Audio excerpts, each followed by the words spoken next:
Peperangan Badar terjadi pada bulan Ramadan. Tapi mereka tetap berpuasa. Bahkan saat itu musim panas. Tidak diganti sama sekali dengan bulan lain atau hari yang lain. Itu puasa Ramadan. Lah apa sih artinya puasa? Artinya puasa itu kalau menurut bahasa adalah mencegah diri. Artinya puasa menurut bahasa adalah mencegah diri. Jadi kita mencegah diri kita dari apapun, dari razia, dari setan atau dari apapun, kita mencegah diri kita itu dinamakan puasa menurut bahasa. Jadi artinya menurut bahasa adalah mencegah diri.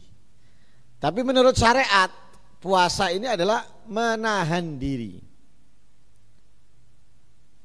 atau mencegah diri dari segala perkara yang dapat membatalkan puasa. Jadi mencegahkan dirinya dari segala sesuatu yang dapat membatalkan puasa. Apapun, makan, minum, jima, dan yang lain sebagainya. Lah dari kapan mencegah diri, menahan diri dari segala yang membatalkan puasa ini? Dari terbitnya fajar shadiq. Terbitnya fajar shadiq, karena fajar itu ada dua. Ada fajar shadiq, ada fajar kadzib. Lah fajar shadiq itu fajar jujur. Fajar kadzib adalah fajar dusta. Perbedaannya apa? Kalau fajar shadiq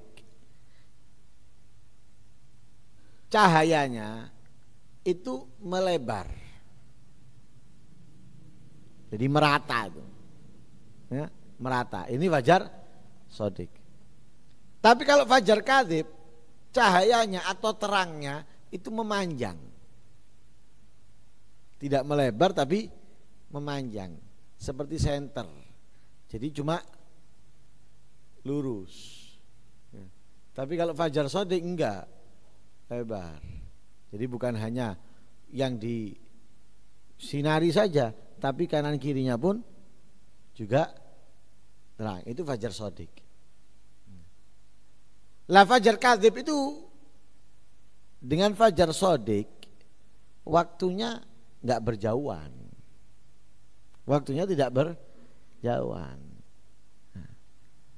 Tapi kalau orang yang enggak ngerti perbedaannya, terkadang mereka menyangka itu fajar shadiq, ternyata masih fajar kadzib. Lah ini menahan dirinya dari fajar shadiq, bukan fajar kadzibnya. Sampai kapan menahan diri dari segala yang membatalkan puasa? Sampai terbenamnya matahari. Jadi sampai matahari itu benar-benar tenggelam.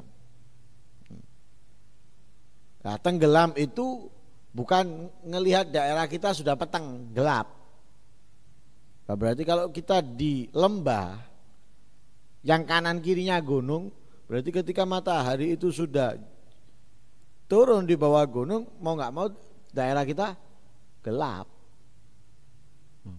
Loh kemudian buko, tidak bisa, tidak bisa. Sampai benar-benar matahari itu tenggelam. Tenggelamnya apa? Ya tenggelam, bukan karena sudah tidak terlihat dari daerah kita atau daerah kita sudah gelap. Nah kalau sudah seperti itu, ya akhirnya mendung nanti, loh matahari sudah nggak kelihatan, enggak. Jadi benar-benar tenggelam. Itu matahari atau terbenam itu matahari. Lah tidak hanya menahan diri dari segala yang membatalkan puasa, dari terbitnya fajar shadiq sampai terbenamnya matahari, tapi juga disertai dengan niat tertentu. Disertai dengan ya, tanpa niat tak sah, tidak dianggap puasa. sekalipun itu dilakukan olehnya setiap hari. Ini ada orang yang jarang makan. Ada orang yang jarang makan. Dia nggak niat puasa, tapi memang kesehariannya dia itu makannya itu kadang malam. Setelah itu nggak makan lagi. Misalnya dia kadang makannya itu habis sisa, kadang habis jam 10 makan dia. Setelah itu dia nggak makan sampai ketemu jam 10 lagi, nggak niat, nggak diwara poso, nggak ngombe, nggak lapo-lapo, nggak diwara poso tetap. Kenapa? Oh dia nggak niat tuh. Kalau niat baru dibilang puasa. Tapi kalau nggak niat, nggak dibilang puasa menurut syariat.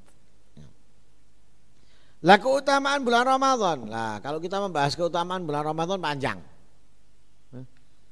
Panjang sudah, keistimewaannya insya Allah sering kita dengar.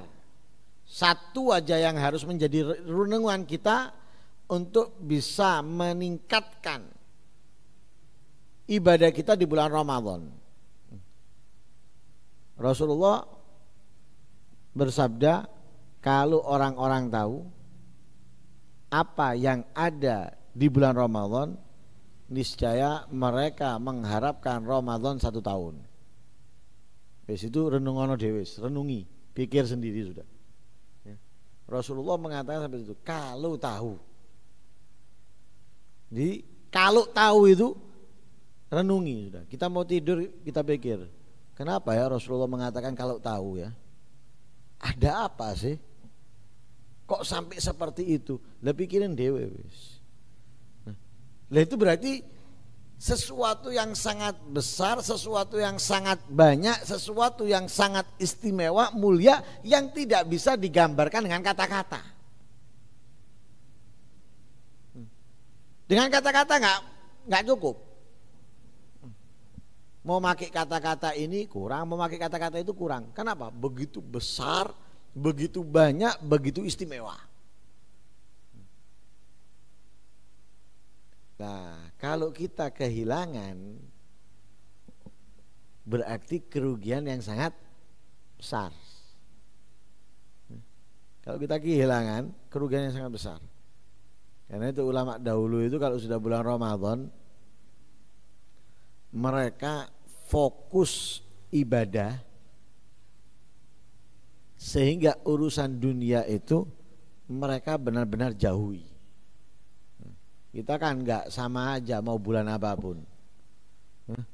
Bahkan yang sedang melaksanakan ibadah haji aja masih transaksi. Jadi tidak pernah kita pilah kapan kita fokus ibadah tanpa mikir yang lain, kapan kita bekerja menjalankan keseharian kita. Enggak. Pokoknya ada kesempatan ya kita dagang. Bukan ada kesempatan waktu kita ibadah, enggak. Ada kesempatan kita dagang. Dagangnya yang diutamakan. Nah ini keliru ini, salah. Kalau ulama dahulu enggak sudah. Jadi mereka sudah benar-benar menyisihkan Ramadan khusus untuk meningkatkan ibadah. Mengurangi urusan dunia, benar-benar dikurangi, sehingga terkadang mereka itu nabung. Lah nabung ini itu apa? Ramadan. Di Ramadan fokus sudah, nggak ngurus pekerjaan sudah, nggak bingung nyari uang untuk belanja ini untuk belanja itu, sudah disiapkan sama mereka. Ramadan kosong sudah dari urusan dunia, ibadah. Al-Quran, sholat, ya, kemudian istighfar dan yang lain sebagainya. Itu diantaranya sudah. Ya.